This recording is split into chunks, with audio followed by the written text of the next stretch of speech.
सबसे बड़ा जो मुद्दा, डूडी तो ऐसी फॉर्म में आए हैं कि उनका जो बल्ला है लगातार चौके छक्के लगा रहा है, और एक बार फिर उन्होंने सिक्सर लगा दिया है। मतलब गजब की चर्चा है जाट जी, वो फ्रंट फुट पे आके खेल रहे हैं। बॉल बाउंड्री तक पहुंचती है या नहीं, ये देखने वाली बात है। मुद्दा तो ये भी है कि वो बॉल डाल कौन रहा है, कहीं गेंदबाजी छोर पर अशोक गहलोत तो नहीं है, ये बड़ी चर्चा है। बिल्कुल, जो एनर्जी जब भी मिलती है किसी नेता को तो वो सत्ता ही से मिलती है, क्योंकि सत्ताहीन या विपक्ष के व्यक्ति के पास एनर्जी कहां से आएगी।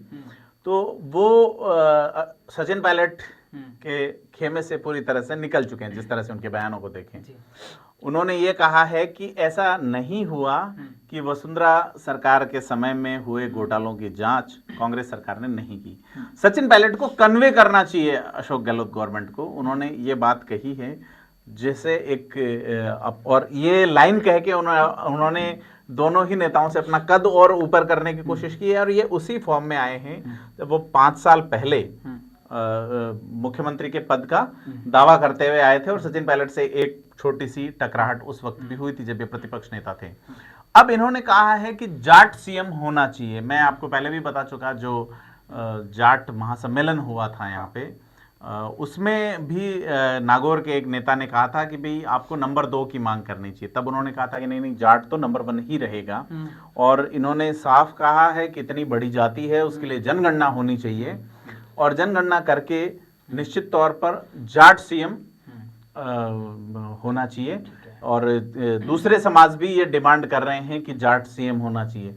तो इस दावे में, उनका जो दावा है वो हकीकत में कैसे परिणित, शॉट काफी ऊपर जा रहे हैं, लेकिन बाउंड्री छुएंगे या नहीं, ये देखने वाली बात है। बातें तो ना केवल रामेश्वर डूडी, सतीश पूनिया ने भी कहा था कि जाट का काम तो ऊपर चढ़ने का है, नीचे उतरने का तो किसी और का है। देखिए, वो तो सतीश पूनिया कहीं ना कहीं डाउन हुए हैं, रामेश्वर डूडी ऊपर चढ़ गए हैं। वो जो बात कही गई थी उसी सम्मेलन में, जिसके बाद बीजेपी का एक अलग फैसला आया, सतीश पूनिया ने वो बात परिहास में कही। उस वक्त देखा कोई टीवी की स्क्रीन पे चढ़ रहा था। दूसरी तरह से हुआ है। हाँ, राजनीति से लोग जोड़ते हैं, ऊपर डूडी चढ़े हैं, नीचे पूनिया आए हैं, ऐसी बातें चल रही हैं। संगठन में अभी डूडी को, चूंकि उनके पास एक जो प्रकल्प है सरकार की ओर से, किसान वाला, उसके अध्यक्ष हैं ये, और मंत्री जैसा दर्जा भी है उनके पास में, लेकिन प्रभावी होते हैं या नहीं, अंडर द लेजिस्लेशन आते हैं कि नहीं। क्योंकि डूडी एक बार एमएलए रहे हैं, एक बार एमपी रहे हैं, और एक बार जिला प्रमुख भी रहे हैं, बीकानेर की पॉलिटिक्स में सक्रिय रहे हैं। लेकिन अब नोखा से वो क्या चुनाव जीत पाएंगे?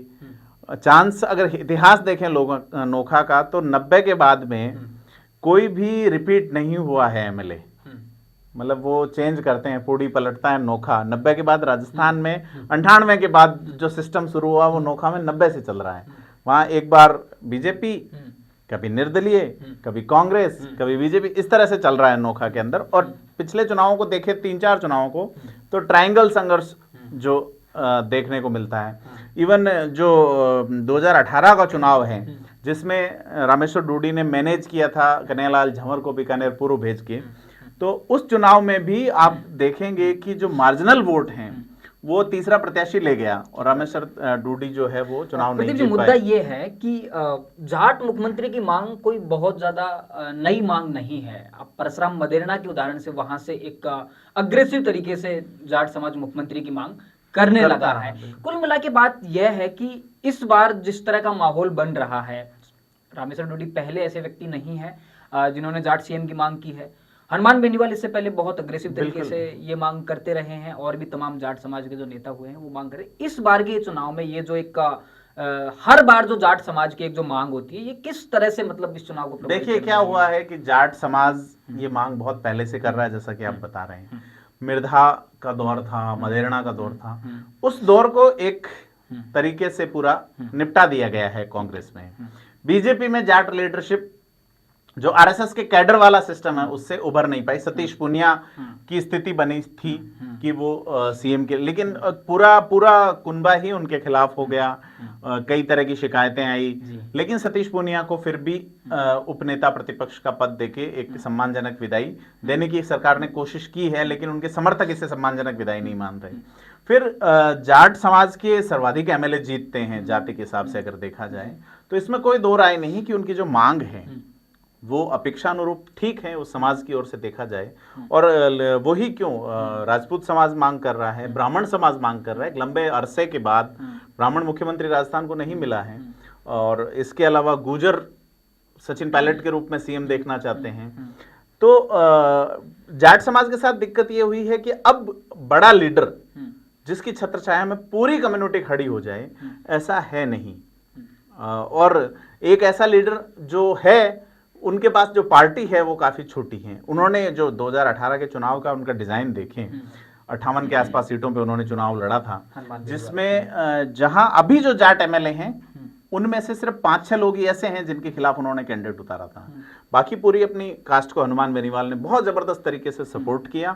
उन्होंने इवन वसुंधरा राजे को वो लगातार टारगेट पे रखते हैं, लेकिन वसुंधरा राजे के खिलाफ हनुमान बेनीवाल ने कैंडिडेट नहीं उतारा, अशोक गहलोत के खिलाफ नहीं उतारा, सचिन पायलट के खिलाफ नहीं, डोटासरा के खिलाफ नहीं, बीडी कल्ला के खिलाफ नहीं, यूनुस खान के खिलाफ नहीं, राजेंद्र राठौड़ के खिलाफ नहीं, कालीचरण सराफ के खिलाफ नहीं। आप कितने ही नाम देख लीजिए, टॉप बीजेपी के 10 लीडर्स के खिलाफ हनुमान बेनीवाल की ओर से कैंडिडेट नहीं था, टॉप कांग्रेस के 10 लीडर्स के ओर से, आरएलपी की ओर से कैंडिडेट नहीं था। तो बहुत बड़ा एक सधे हुए तरीके से हनुमान बेनीवाल ने चुनाव लड़ा और अपनी एक पहचान कायम कर ली कि आज वो 3 विधानसभा और 1 लोकसभा सीट पे काबिज हैं, और पूरे राजस्थान में चर्चा का विषय रहते हैं हनुमान बेनीवाल। तो एक पॉलिटिकली जो सोच होनी चाहिए उसके अनुसार वो चले हैं। न केवल जाट समाज बल्कि SC/ST की सीटों पे उनका काफी प्रभाव बढ़ा है, और ये आने वाले चुनाव में आप और देखेंगे कि हनुमान बेनीवाल जिस अंदाज से चल रहे हैं, इवन वो हनुमान बेनीवाल पुराने जो राज परिवार रहे हैं उनको लेके भी गजब बोलते रहे हैं,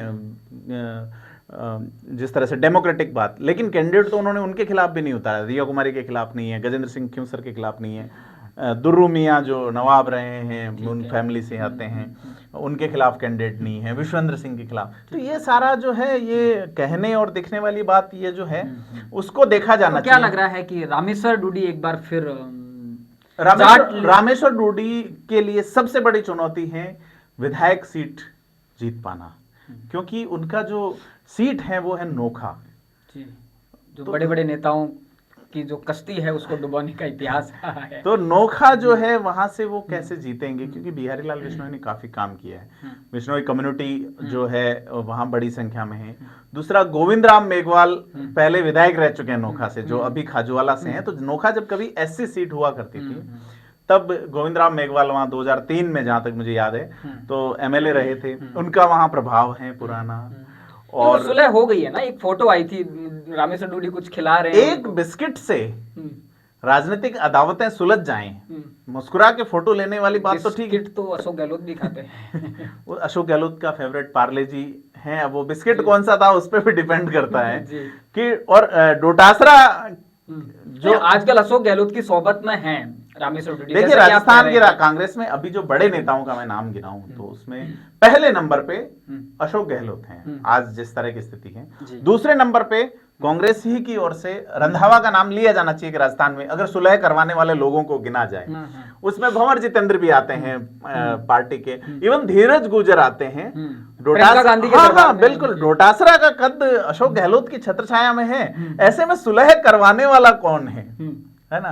तो जब सुलह करवाने वाला सुप्रीम अथॉरिटी नहीं है तो लड़ जाने के मौके वापस भी निकलते हैं। तो और ये मौके निश्चित तौर पे आएंगे चुनाव से पहले। आप ये देखिए, मई में बारिश हो रही है, तो चुनाव में तो राजनीति में तो कभी भी हो सकती है, अंधड़ आ सकता है, बवंडर मच सकता है।